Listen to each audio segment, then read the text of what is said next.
क्या आप जानते हैं कि देश की राजधानी दिल्ली के दिल में एक ऐसी जगह भी है जहां देश का कानून नहीं बल्कि अदृश्य ताकतों का समानांतर शासन चलता है।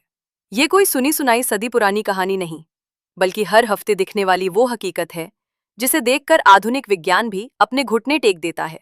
हम बात कर रहे हैं बहादुर शाह जफर मार्ग पर स्थित फिरोज शाह कोटला किले की, जहां आज भी हर गुरुवार को हजारों लोग अपनी समस्याओं की अर्जियां लेकर आते हैं, क्योंकि यहाँ की दीवारों के पीछे इंसानी दुनिया का नहीं बल्कि जिन और पिशाचों के राजा का पहरा है। आइए चलते हैं इतिहास के उस स्याह पन्ने पर जहां से इस खौफनाक सिलसिले की शुरुआत हुई। बात सन 1354 की है। दिल्ली के सुल्तान फिरोज शाह तुगलक ने यमुना नदी के किनारे एक आलीशान नगर बसाया, जिसका नाम रखा फिरोजाबाद। इस नगर के केंद्र में एक विशाल किला था, फिरोज शाह कोटला। इस किले के निर्माण में एक बहुत ही अजीब बात थी। सुल्तान ने किले के नीचे अनगिनत गुप्त तहखाने, अंधेरी कोठरियां और भूल भुलैया जैसी बावड़ी बनवाई थी।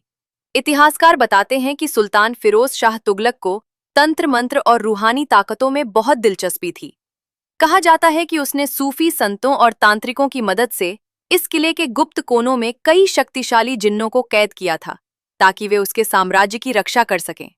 लेकिन समय बदला, तुगलक वंश खत्म हुआ और ये किला एक खंडहर में तब्दील हो गया। सदियों तक ये किला वीरान पड़ा रहा। झाड़ झंखाड़, चमगादड़ों के बसेरे और घने अंधेरे ने इसे घेर लिया। स्थानीय लोग दिन में भी यहाँ जाने से डरते थे। किले के ठीक बीच में एक 3 मंजिला इमारत है, जिसके ऊपर सम्राट अशोक का एक प्राचीन बलुआ पत्थर का स्तंभ स्थापित है। आसपास के लोग इस स्तंभ को लाट वाले बाबा कहते हैं। माना जाता है कि इस स्तंभ और इसके नीचे बने अंधेरे तहखानों में लाट वाले बाबा नाम के जिन्नों के राजा का वास है। उनके साथ उनकी पूरी अदृश्य सेना इन खंडहरों में रहती है।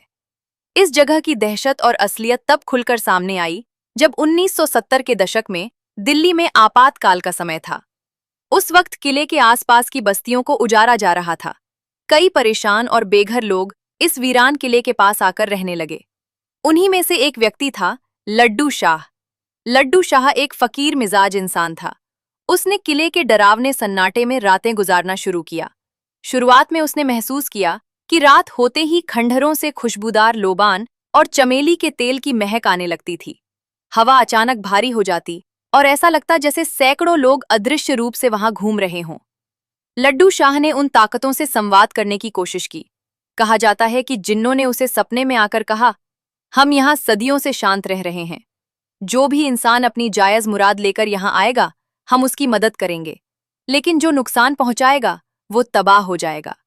इसके बाद लड्डू शाह ने वहां लोगों की अर्जियां लगाना शुरू कर दिया। ये जगह कितनी रियल है, इसका अंदाजा आप इस बात से लगा सकते हैं कि आज भी हर गुरुवार को यहाँ हजारों की भीड़ उमड़ती है। लोग अपनी समस्याओं, बीमारियों और दुश्मनों से निजात पाने के लिए कागजों पर अपनी फरियाद लिखते हैं, अपनी फोटो लगाते हैं और उसे किले की अंधेरी, कालिक से पुती दीवारों के कोनों में या सिक्कों के साथ धागे से बांधकर छोड़ देते हैं। वहां जाने वाले कई पर्यटकों और शोधकर्ताओं ने कुछ बेहद अजीब और डरावनी चीजें रिकॉर्ड की हैं। चिट्ठियों का गायब होना। कई लोग दावा करते हैं कि जब वे अपनी चिट्ठी किसी गहरी दरार में डालते हैं, तो कुछ ही मिनटों बाद जब वे टॉर्च जलाकर देखते हैं, तो वो चिट्ठी वहां नहीं होती। वो इतनी अंदर जा चुकी होती है जहां किसी इंसान का हाथ पहुंचना नामुमकिन है। इंसानी चीखें और रोना। गुरुवार की शाम को जब धूप ढलती है, तो किले के सबसे निचले तहखाने से, जहां पूरी तरह अंधेरा होता है और चमगादड़ उड़ते हैं, अजीब सी आवाजें आती हैं। कई औरतें वहां जाते ही झूमने लगती हैं, जैसे उन पर किसी अदृश्य साए का असर हो। वे जोर जोर से रोने लगती हैं और ऐसी भाषा में बात करती हैं जो उन्होंने कभी सीखी ही नहीं। अदृश्य थप्पड़ का एहसास।